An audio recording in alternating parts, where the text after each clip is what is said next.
Laura's back. Welcome back to talk with Brian Lowery on a panel called You and Your Community, continuing a theme that's really been, I think, the principal conversation of this summit, the relationship between individuals and their neighborhoods and their communities and what that means to healthy longevity. So, welcome back. Hello. Hi, Brian. How are you? Good. How are you? Good. So nice to have you here. Yeah. Brian Lowery, for those of you who don't know, is a social psychologist, and he is a professor here at Stanford in the School of Business. He has a podcast called Know What You See. Yep. And when I read Selfless, I could see how this all kind of comes together. I think that's when the first time we really talked was I was on your podcast Yes. to talk about work. And I was, because there are a lot of sessions on work and mostly about how hard it is. And then I come on and say, and people need to work longer. I remember you kind of going, oh. But we worked it out. It worked out. So Selfless, here we go, is beautifully written and really provocative. I've heard that. It's provocative within psychology. There's a kind of a debate on who we are. Do we have traits, we're born with them, or does the social world shape us? And you really take it on and take a strong stand. So I'm thinking non-psychologists might be taken a little aback. Well, first, let me tell you, the first thing that I loved about the book, made me just love it, and I thought of you, was it sounded like you, is you assert, this is not a book that's going to tell you just how special you are and how to just dismiss the haters and find your true, authentic self. He says, this isn't it. So it's like, yes, my kind of guy. But then you go on to say that yourself is constructed and reconstructed in a swirl of ever-evolving relationships. Say more about what you believe the self is. So I should be clear that I believe that we do have physical bodies and their brains in there and their genes and all that. I just want to be clear. I do believe in that. And traits? We'll come to that. Okay. We'll come to that. But when we think about ourselves, I don't think we're thinking about our physical bodies. No. What we're thinking about is our experience of the world, how we engage with other people. What it means to be us is not in our minds, really, I think, as you think about yourself right now. You're probably not thinking of your physical self. What you're thinking of is the person that's in your head, probably a few inches behind your eyes, looking out, listening to what I'm saying, thinking about it, deciding about it, thinking about what you're gonna have for dinner, whatever's going on in your mind, like that's who you think you are. And that self, I'd argue, is constructed in relationships, that it doesn't emanate from inside you, even though it feels that way. It exists in relationships, and it's shaped by past relationships and current relationships. And so in that sense, the self, I think of as a social construction, not a physical thing. Isn't that risky? In what way? It's like, be careful who your friends are. Choose your family carefully. You know, yes. I think that it's, if you think about it, it's kind of awe-inspiring. That's how I think about it. Okay.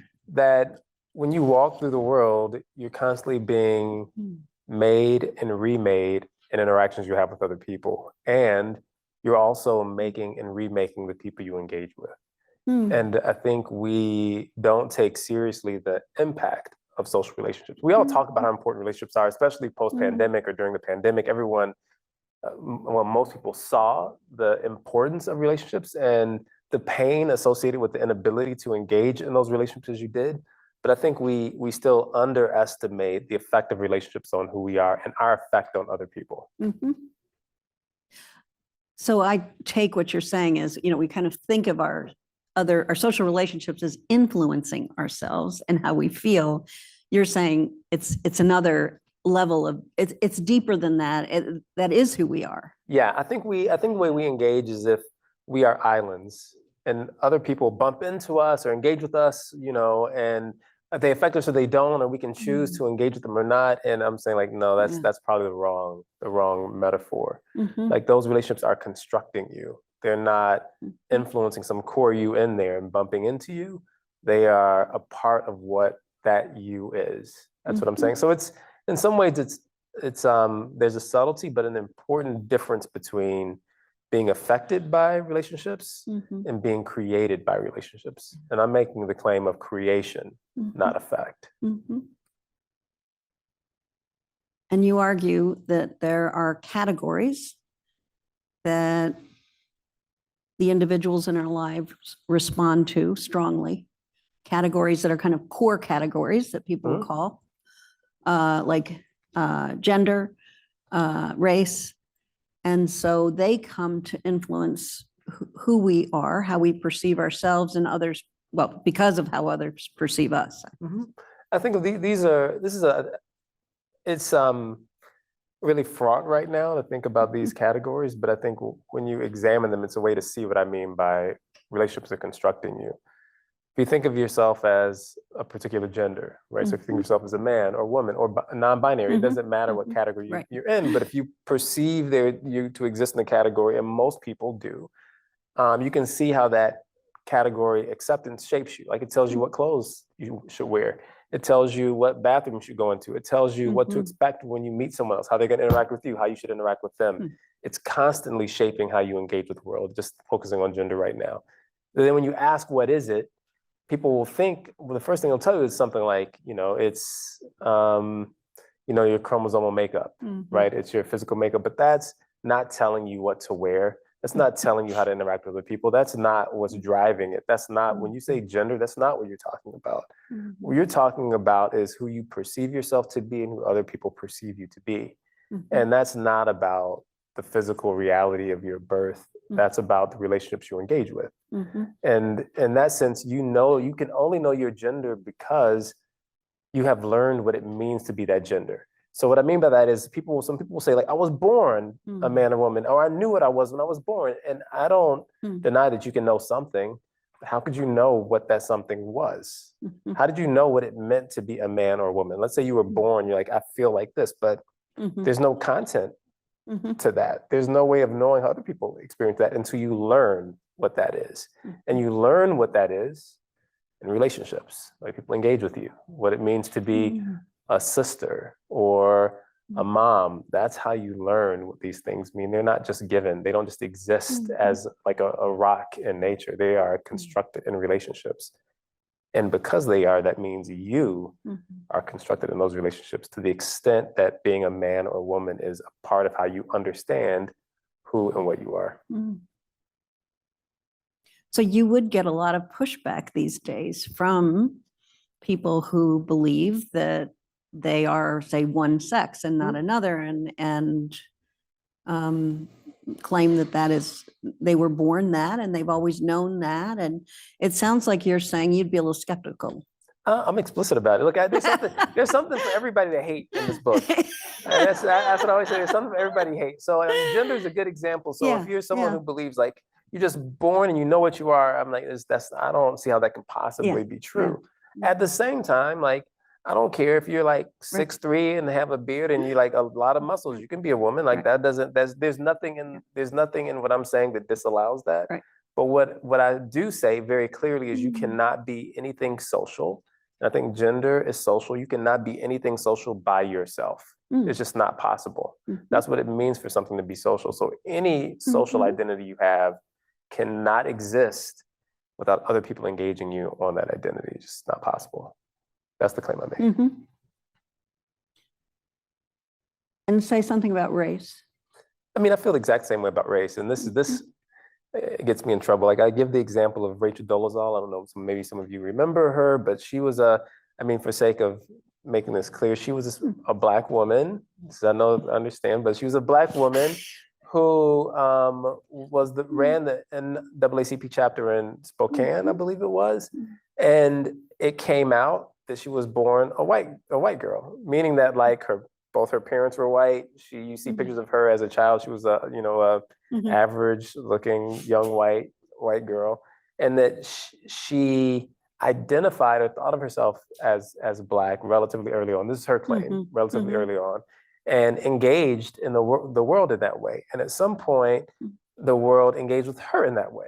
right? She presented herself that way and people accepted that self-presentation. And so that's how she ended up being a Black woman with a Black husband and a Black child running an NAACP chapter in Spokane. When it came out that her parents were white, people got really, really upset. And they felt like she had lied to them, that she was this white woman who was pretending to be Black. And she claims, so her version of the events was like, no, I was always a Black woman. People just didn't understand that. So you can think of like a trans kind of analogy.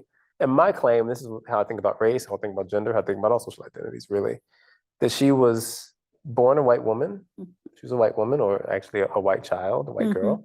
And then she became a Black woman, not a white woman that wanted to be Black, not a white woman pretending to be Black. She became a Black woman. She was Black.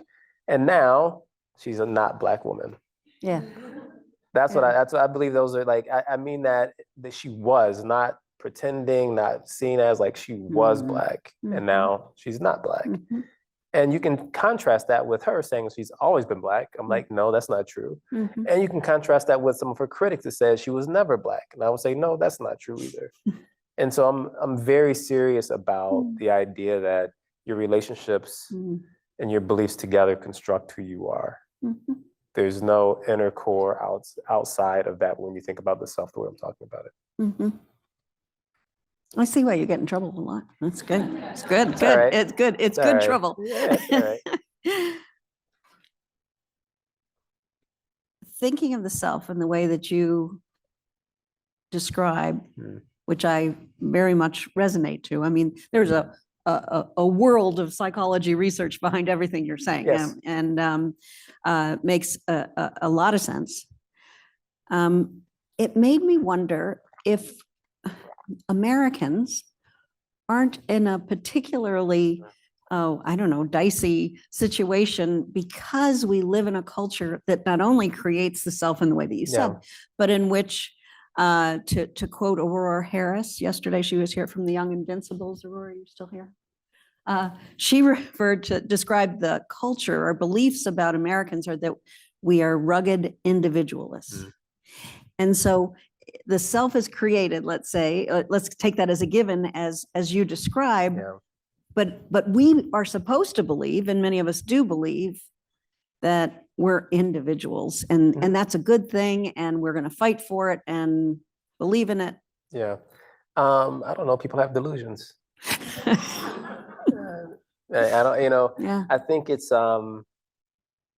I think this one has become pernicious. It's also useful. Like, we have delusions, so they're useful. Like like thinking in this way, I think is just, I believe, is demonstrably wrong. And not only wrong morally, I just mean just not true. It's just not how things actually work.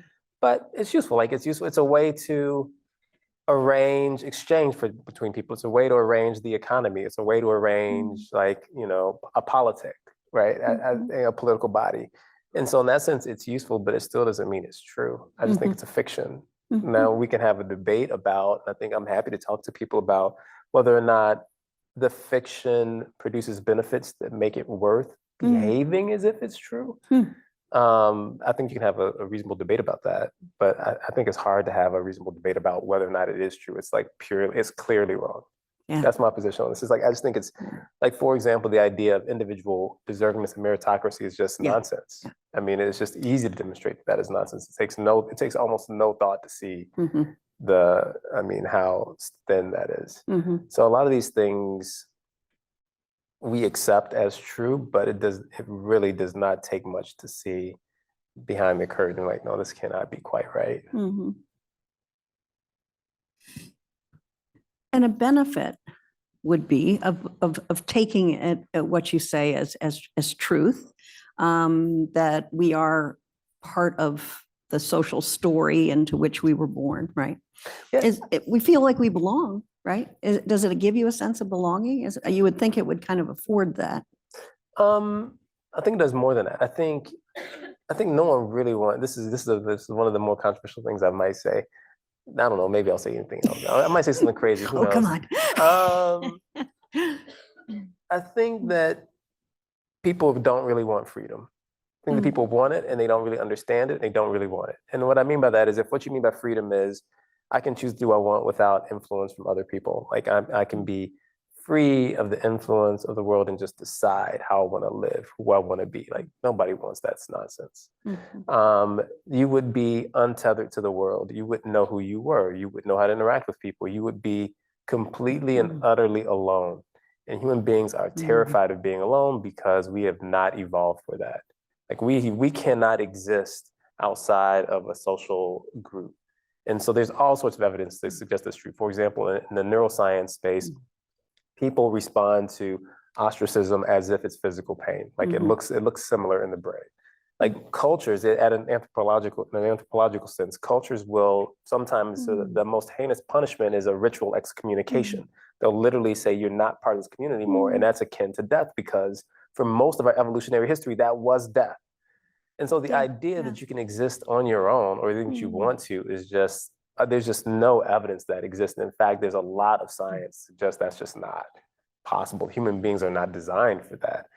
And I think that what we need in life as we go through life is people need a sense of meaning. And I believe that that sense of meaning, that sense of being connected to something larger than you requires that you engage with other people in this way. It requires that relationships are a part of who and what you are. There's no way around it. So these ideas of freedom, individuality, they might be useful, but the average person either hasn't thought hard about it, or if they really have, probably don't want it.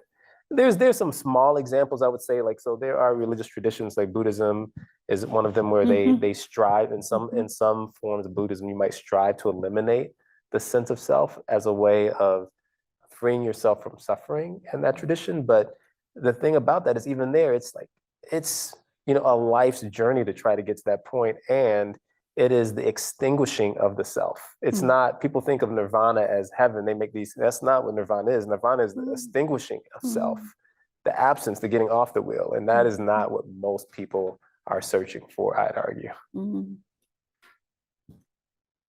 Janis Joplin, the line that's going through my head as I listen to you is freedom's just another word for nothing left to lose. There you go. Yeah.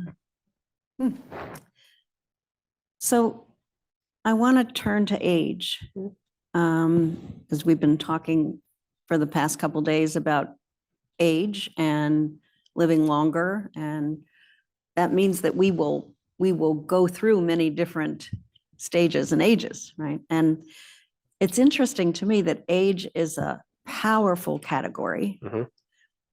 Little children recognize it right away. You know, you're an adult, you're a kid, you know, they can see these things from very early ages. So age is powerful. We discriminate based on age. Ageism is probably the most acceptable ism there is. You can talk about it openly, you know, well, we don't want older people in this or that, right? And you can't, at least you're not supposed to do that for other groups. You're not supposed to do it for age either, just as people do, yes. But it seems acceptable, I guess. Yeah.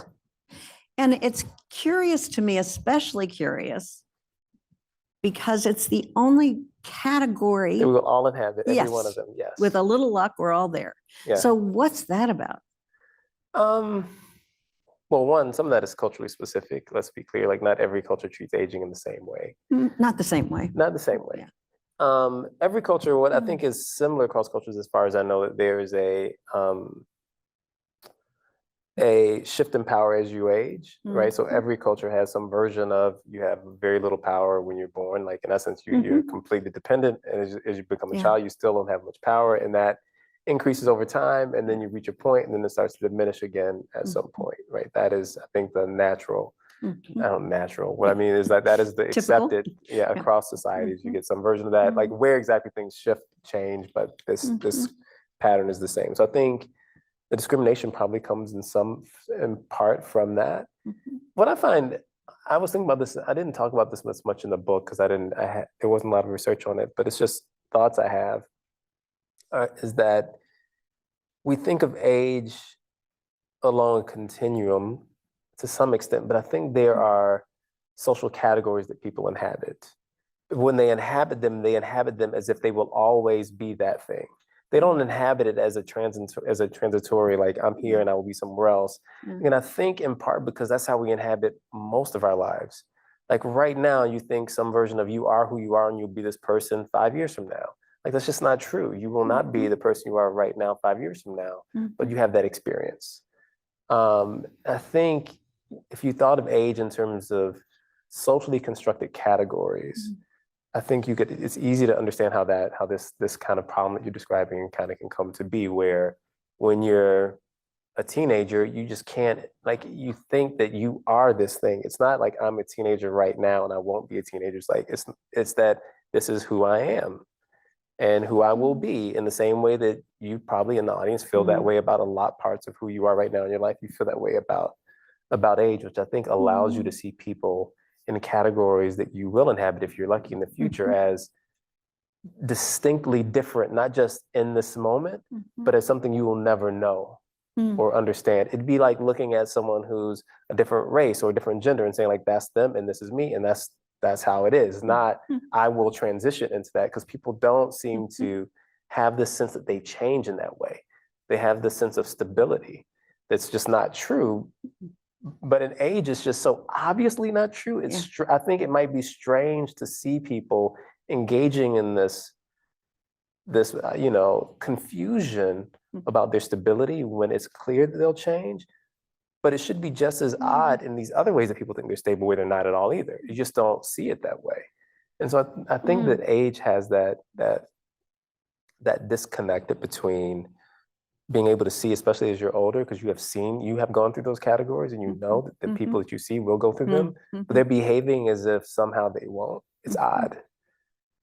But what's really odd is that we're behaving that way all the time about other categories, and it's the same thing. Right. It makes me think, though, that through most of our evolutionary history, life was really short. I mean, there were not a lot of people who made it to older ages. Life expectancy was 18 to 20. Well, that's not exactly true. Like people say that's not exactly right. Basically, what the problem was is that everybody died when they were a baby. If you made it past, like, say, your teenage or 20 years, like, people lived a reasonable amount of time. People weren't falling dead most people were not falling dead at like 18 or 20 or 25 or 30. Like, people were living a reasonable amount of time, not as long as we are now, but the average ages are misleading, because most of that was about infant mortality. A lot of it was. A lot of it was infant mortality. But as recently as 1900 in this country, only 4% of the population was over 65. So the odds of making it were not great. Yeah, in part, what you're true. saying is people died at all ages. It wasn't just. Yeah. And I guess what I'm saying is, like, it wasn't as if there weren't people who were 60. No, some people did. Right. Yes. Some people, there were certainly were Yes. 60-year-olds. Yes. Probably 70, 80-year-olds. 100%. But not many. Yes. So could we have grown, when we were evolving and our brains are thinking about self and who we are, is that we're young. Maybe. Possibly. I don't think so, though, because I think that age is seen in relative terms. So, and then if you were 40, people would have been like, look at how old you are. Yeah. People think I'm old and already. I don't know. It depends on who you're talking to. I like to think I'm not, but I get it. I'll take that. So I just think that I don't think that's the issue. I think that it was always a relative belief. And for example, like, now you think of someone who's 20 as young, there would have been a world in which that would have been fully adult. Right. And now we think of those people as still kids almost. Suzanne Braun Levine, a feminist and a writer, she was one of the founding editors of Ms. Magazine, has written a lot about age. And she says that until we start talking about older people as us and that we won't really make progress with ageism and this resistance to growing old, that we should all be talking about us as a continuum. Yeah, maybe. I think that sounds great. I think we should be doing a lot of things. Okay. I just think when you were 20, were you thinking that way? No. I just think there's something about I still talk about older people as they. Those people. Those old people. Those old people. Yeah. I'm trying to get over it. I don't know. I just think that may be the wrong place to intervene. That's what I would say. If that can happen, that'd be great. I just think it's unlikely to happen. I think if you think of, again, ages as categories, and then what respect you afford to each of those categories, I think that's an easier way to think about it. Yeah. I think that people could understand that, right? I think there are metaphors for that people can easily see. Like, you shouldn't discriminate against someone because of their gender. You shouldn't discriminate against someone because of their ethnicity. You shouldn't discriminate against someone because of their religion. You shouldn't discriminate against someone because of their age. Yeah. If you thought about age as categories in the same way, I think it'd be easy for people to grasp that. I have taken almost all of the time we have, but if we could have one 15-second question. It's not possible? If not, Yes.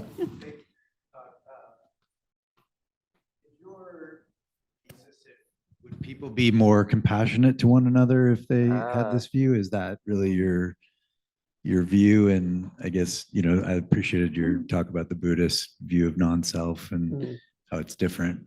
But just, what would be your hope for your work? Yeah, it's a great question. So I think there are places in our life where we see our responsibility to other people. The easiest way is if parents, I think, have a sense of responsibility for their children. They're like, it's my job to create this person as a fully formed, functioning person in society that I could feel good about. And so I think we have a sense of what that is. I think we'd be better off if we took more responsibility for our engagements with other people. I think we would be more compassionate, more generous with other people, even if that's just giving someone eye contact if you're like in line at a coffee shop or a grocery store that somebody's helping you. I think understanding that other people are shaping us would also maybe give us more compassion for ourselves, right? That this is a part of who I am, the people I'm around. I do think, I think the world would be a much different place if people took seriously their responsibility to other people in that way. And I will say, when somebody asks, well, how does this change anything? And I will say that, like, when I talk about this stuff, like, it's, we all are going through our lives. We're busy. We have things we're worrying about, whatever. I need to get here. I need to do this, or somebody needs something from me. When I talk about the book, I'm reminded of this myself, and I engage with people differently, and I feel it. I feel people responding to me differently. So I do think engaging with other people with this sense of responsibility and understanding that in some sense your humanities are intertwined changes things. thank you.